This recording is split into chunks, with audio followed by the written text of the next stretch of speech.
Today I'm going to be ranking the Bloodsport movies from worst to best.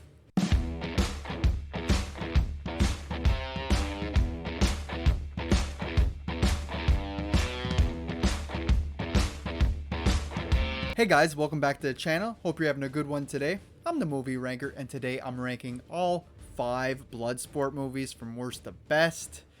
Not a franchise I'm very familiar with. I've seen the original 1988 Bloodsport film. Probably back in the 90s was the last time I watched it before this rewatch. So even that movie wasn't real fresh in my mind. Didn't remember a whole lot about it. And I never seen any of these sequels before. So this was an interesting one. Before I get into it, make sure you like the video, subscribe to the channel if you enjoy videos like this. And make sure to drop your ranking in the comment section below. I did add Lady Bloodfight to this franchise ranking because half the internet seems to think that it's a sequel or a reboot of the franchise. The other half doesn't. I put it in here just for good measure. So let's get into it. So for me, coming in the last place is easily Bloodsport 4, the Dark Kumite. Now, I've watched quite a bit of bad movies, especially doing these franchise rankings. But every once in a while, you watch one that's just so bad, you know. It's unbelievable how it was even made. I would be ashamed to be a part of this film. It has nothing to do with the previous entries in the franchise. It kind of stands on its own. Yet, they use the same actor as they used for part 2 and 3 as the main lead again in here, but he's playing a different character. So that is just incredibly confusing. This time around, he's a detective, and he goes undercover goes into a prison to try to figure out where all these inmates are disappearing to without a trace. And we learn to find out that they're all being abducted to be put into this tournament, the Kumite tournament, right? And yeah, it's just not a bad idea, but the execution is god awful. The movie is amateur hour from start to finish. It's incredibly cheap. The acting is terrible. The characters, I mean, it doesn't even make sense. It's like a fever dream, this movie. It's so bizarre. And the way things are shot in that. Like, for example, the head guy who's putting on the tournament, who's abducting all these prisoners for his tournament, just looks very odd, and it's always glowing when it's on him, and he's surrounded by like 20 different women, and those scenes just look like they're straight up like a giallo film or something, like an Italian slasher movie with the reds and stuff. It's just very European, and this whole movie is supposed to take place in America, but it clearly isn't. When you're watching it, it's clearly filmed in Europe somewhere. Oh my god, it's just a laundry list of terrible ideas with this film. For example, there's one character that gets like real excited and he's breathing heavy, and he goes too close to the camera that the camera actually gets condensation on the lens. I'm just like, oh my god, what terrible, just god awful. The fight scenes aren't good at all. They don't even hit. Like, at least the other movies make it look like they're fighting. This one, it looks like it's worse than WWE. Like, they're going about this far away from the face, not even coming close to hitting. So fake, so awful. The choreography's awful. The story is a mess, and it's just completely confusing. You never really know what is going on. There's multiple side plots going on. The way they get John Keller, this detective, into prison, they basically set him up to make it look like he killed 2 former cops to go in there. But they don't let the audience really know that that's what he's doing. It just actually looks like he killed 2 cops and is getting sent to prison for real. So yeah, just a mess of a movie. No redeemable qualities whatsoever. It's laughable. It's the only reason why I can see anybody revisit this movie is to have your friends and to poke fun at it while you're having a beer or something, because this is just god awful. I rated it a half a star out of 5, and I never do that. It's very rare, but this is really scraping the bottom of the barrel. Up next at number 4, I'm going with Bloodsport 3. Now, this one has a few things going for it. One, I think it has the best training scenes out of the whole franchise, actually. Very intense. The dude training Alex in this one is like just straight up shooting arrows at his face and being... Alex like, what the hell? And he's like, you must catch.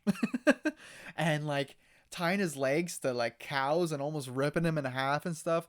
Very intense training scenes. I'll give this movie that. That was fun, but everything else is just so mediocre. The fight scenes aren't really exciting at all. The tournament is just like stuff we've seen before, and they put really weird effects on the fights this time around. Like, for example, someone goes to kick someone in the head. Sometimes they'll show it like 3 times, like pow, pow, pow. It's just a really weird effect that you would see in like a Tekken video game or something, not in a real life fighting movie. It's just a very odd editing choice, and yeah, this movie's not very good. The acting's pretty bad. Even our main lead, Daniel Bernhardt, who's in 2, 3, and 4, I feel like this one and part 4, he is just not good at all in the acting role. His performance falls flat, comes off as super amateur, along with most of the people in this film. I did like that Master's son had a brother, and that's who trains him in this one. But I don't like that they kill off Master's son for a really cheap reason. The story in this one is that you got a man who is sponsoring, basically putting his money into this tournament, and he wants to make money off of it. So he wants Alex, since he knows he's already a good fighter and already won the Kumite once, he wants him to be in the tournament. And he has another guy, I think, I can't remember his name, Beast maybe. So he wants like 2 horses in the race so he can guarantee a win and make a bunch of money. But Alex wants nothing to do with it. And you know what this villain's idea is? He's like, no one says no to me. I'll make him do the tournament. We'll force him to. You know how? By killing his master. Like, why did they think that was a good idea? That's just going to piss him off even more, which is exactly what happens. And then the villain is kind of like fearing for his life, and he's like, now we have to make sure he doesn't join the tournament, because then I'll lose all my money, so we mustn't let him in, and we'll try to kill him. It's just very dumb, very bad writing. It's like, how did you think that killing this guy's master is going to get him to join you? It's only going to get him to turn on you even more, which is what happens. And Alex ends up joining the tournament just out of spite, basically to avenge his master's son, and to, screw over this main villain, which, I don't know, it was just a very dumb way to get him back into the tournament. And on top of that, there was really not a whole lot of emotion attached to Master's son's death. He kind of goes out pretty quick. He doesn't get much screen time at all, barely any lines. So I found that awfully weird. And also, it's kind of weird that they add in more powers that you can use with this style of fighting. Like in part 2, he learned the Iron Hand or something like that. And this one, he learns a little bit more from the brother in that. But he also learns how to start fires with his chi or energy or whatever. And also heal, like wounds and stuff. But yet, every time he learns stuff like this, they never really use it in the movie or use it in the fights to their advantage or anything. So it's just kind of information out there that never gets used. Even in part 2, everything that he learned, he kind of doesn't use it until the final, very last minute when his master's like, use what I taught you. And it's like, oh yeah. But yeah, not a great movie, Bloodsport 3. But I think if you enjoyed 1 and 2 and you want to see where the story goes, definitely give it a watch. It's not great, but it's watchable. Coming in at number 3, I'm going with Bloodsport 2. Now, this one I was really surprised by. I wasn't expecting much. And the first act or so of this film I wasn't really into, but then it picks up. Once we get to the tournament, it's super fun, almost just as fun as the first one. Daniel Bernhardt replaces Jean-Claude Van Damme, and he does a decent job. He definitely has the look. He got the moves. He's just not that star status like Jean-Claude Van Damme became after Bloodsport, right? But I think he's still pretty good in the role. I didn't like how his character started. Of course, they try to give him like an arc to start. He's a thief. He's kind of a scumbag and a con artist and whatnot. And he ends up getting put in prison, and that's where he meets his master son. And master son teaches him the ways, I think like the Iron Fist or whatever the hell it's called, the Iron Hand or whatever technique he teaches him. And that's when I find the movie starts to pick up, when he's in prison learning his training and he gets sent off to the tournament. Then the movie's fun. But the first 15-20 minutes or so, I really wasn't digging it. And like I said, it's just hard to root for this character that's kind of a piece of shit. but you learn to like him by the end, and I think that's what helped out part 3 too, because he's much more likable, even though his acting is not as good. But yeah, in this one, like I said, it's really fun when you get to the tournament. And Jackson's there. Wasn't expecting him. A returning character from part 1. Really cool to see. He's like a handler in this one. We get this chick fighter in the tournament that really reminded me of Sonya Blade from Mortal Kombat, which is really cool. And yeah, I just really dug this tournament. It was really fun. The side plots are a little weird in this. The starting of the movie, Alex steals a sword. He gets caught, and his partner makes off with the sword. And he gets out of prison by the owner of the sword saying, if you get me that sword back, I will grant you whatever you want, whatever you need. And so it's like Alex trying to get the sword back, but while still doing the tournament. But the odd part is, the winner of the tournament, the big prize, gets this katana, this sword. But I mean, it's like the tournament's almost over and the guy still didn't even acquire it yet, which is kind of odd. You think they would have tried to get the sword before the tournament, but whatever. It's kind of a messy side plot, but the main story is really good. I do like the moves that Master Sun taught him, and especially in the final fight, he has to fight one of the prison guards who happen to be in prison with him, which is kind of cool. And yeah, he has to use those moves. It's almost like airbending or whatever. He's like putting so much force, he can hit the guy without touching him, right? Like, hitting the sides. And it's interesting. It's a little fantasy-like, but I don't mind when there's a little bit of fantasy stuff in these films. Just don't go too overboard. And it's really cool to see James Hong in here. He's the one who plays Master Sun. And we also got Pat Morita, I think his name is. The dude from Karate Kid. He is the one putting on the tournament who owns the sword, Mr. Miyagi. So it's really cool seeing both of them in here, and they return in part 3 in very small roles, but still cool to have them return in this franchise. So yeah, part 2 is definitely one that I could revisit. Definitely a good enough entry. It gets a pass for me, and I had a good time with it. Up next at number 2, I'm going with Lady Bloodfight, aka Lady Bloodsport was the original title of this film. And like I said in the intro of this video, half the internet says that this is part of the Bloodsport franchise and the other half doesn't. According to Bloodsport's wiki page, this isn't part of the franchise, but according to Lady Bloodfight's wiki page, it is the 5th entry in the franchise. So it's very confusing. So I said, why not throw it in? The more the merrier. And I'm glad I did, because I really enjoyed this flick. It's definitely a breath of fresh air after going through some of the later sequels. This is a pretty well-made film. Probably has the best production out of all of these films, even the original. It's kind of like a reboot of Bloodsport. This one came out in 2016, and it stars pretty much an all-female cast. It's a female tournament that we're going to see. It's still the Kumite, or Kumite, or however you pronounce that. That's another thing. They say the name of this tournament like 100 different ways throughout these films. Some people say the Kamute, some people say commute, some people say Kumite. It's confusing, but I try to say Kumite because I think that's the right way. But either way, they have that in this film, and it's just really interesting because it's all women, and they switch up the rounds a little bit. It's regular for the first round, but round 2 of the tournament, they get to use weapons. And the final round actually takes place outside on this platform. So I like that they switched things up a bit. I liked all the characters, and the side plots actually work this time around. I think that's where the sequels fail. They do usually good with the tournament, but everything surrounding the tournament usually is not really written very well. But this time it is. And it's super interesting because the movie's about these 2 women who are rivals. Used to be best friends when they were younger, but now they're enemies. And they're both so even with each other that they end up ending in a draw when they do the tournament. In the last fight, they've been fighting like all day and no one seems to be winning. So they call the tournament as a draw, and they tell them if they want to return to win, they both have to get mentors to train and bring them back, and the mentors will have to win for them to win.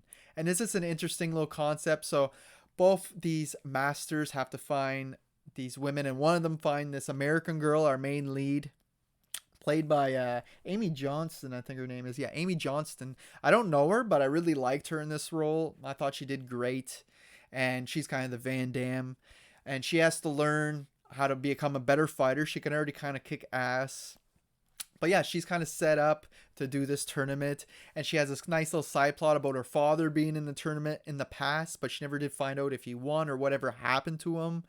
And that's a nice mystery that we learn to find out the truth later in the film.